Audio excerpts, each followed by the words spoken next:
Oís cómo confiesan su impiedad, cómo claman misericordia, cómo reconocen a Cristo como Rey. Mas ahora todo está acabado. El infierno es vuestra sola herencia. ¿Veis a ese orgulloso que escarnecía y despreciaba a todo el mundo? ¿Le veis abismado en su corazón, condenado por una eternidad bajo los pies de los demonios? ¿Veis a ese incrédulo que decía que no hay Dios ni infierno? ¿Le escucháis confesar a la faz de todo el universo que hay un Dios que le juzga y un infierno donde va a ser precipitado para jamás salir de él? Verdad es que Dios dará a todos los pecadores libertad de presentar sus razones y sus excusas para justificarse, si es que pueden. Mas, ¿qué podrá decir un criminal que no ve en sí mismo sino crimen e ingratitud?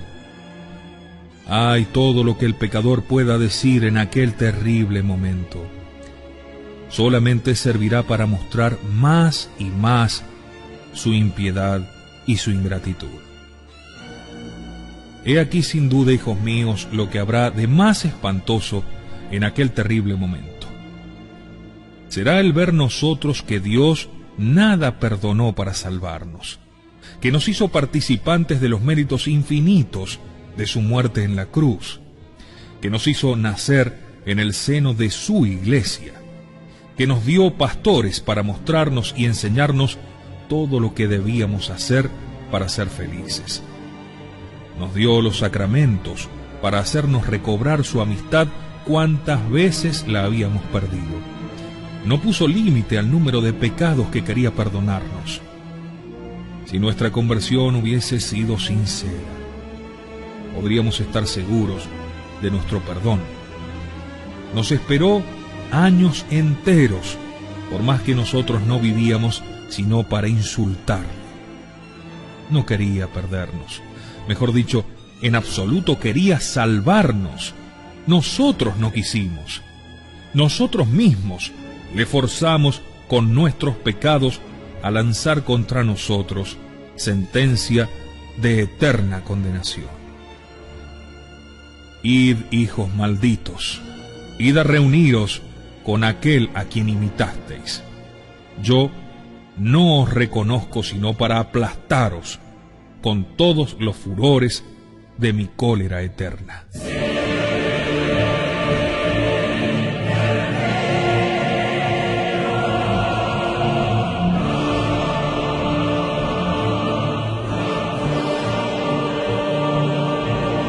Venid, hombres, mujeres, ricos y pobres, pecadores, quien quiera que seáis, sea el que fuere vuestro estado y condición, decid todos, decid ahora vuestras razones, y yo diré las mías. Entremos en juicio, pesémoslo todo con el peso del santuario. Terrible momento para un pecador, que por cualquier lado que considera su vida no ve más que pecado, sin cosa buena. Dios mío, ¿qué va a hacer de él? En este mundo el pecador siempre encuentra alguna excusa que alegar por todos los pecados que ha cometido. Lleva su propio orgullo hasta el mismo tribunal de la penitencia, hasta el sacramento de la confesión, donde no debiera comparecer sino para acusarse y condenarse a sí mismo, y lo único que hace es tratar de excusarse.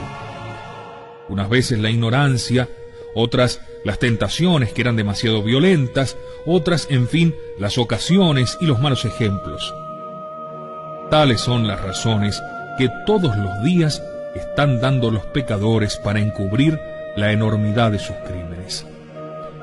Venid, pecadores orgullosos, veamos si vuestras excusas serán bien recibidas el día del juicio.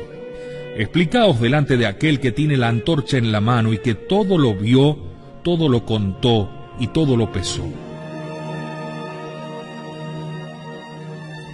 ¿No sabías, dice, que aquello fuese pecado? Desdichado, te dirá Jesucristo. Si hubieses nacido en medio de naciones idólatras que jamás oyeron hablar del verdadero Dios, podrías tener alguna excusa en tu ignorancia. Pero tú, cristiano, que tuviste la dicha de nacer en el seno de mi iglesia, de crecer en el centro de la luz, tú que a cada instante oías hablar de la eterna felicidad, Desde tu infancia te enseñaron lo que debías hacer para procurártela. Y tú, a quien jamás cesaron de instruir, de exhortar y de reprender, ¿te atreves aún a excusarte con tu ignorancia? Desdichado. Si viviste en la ignorancia, fue sencillamente porque no quisiste instruirte, porque no quisiste aprovecharte de las instrucciones o huiste de ellas. Vete, desgraciado, vete. Tus excusas solo sirven para hacerte más digno aún de maldición. Vete, hijo maldito, al infierno, a arder en él con tu ignorancia.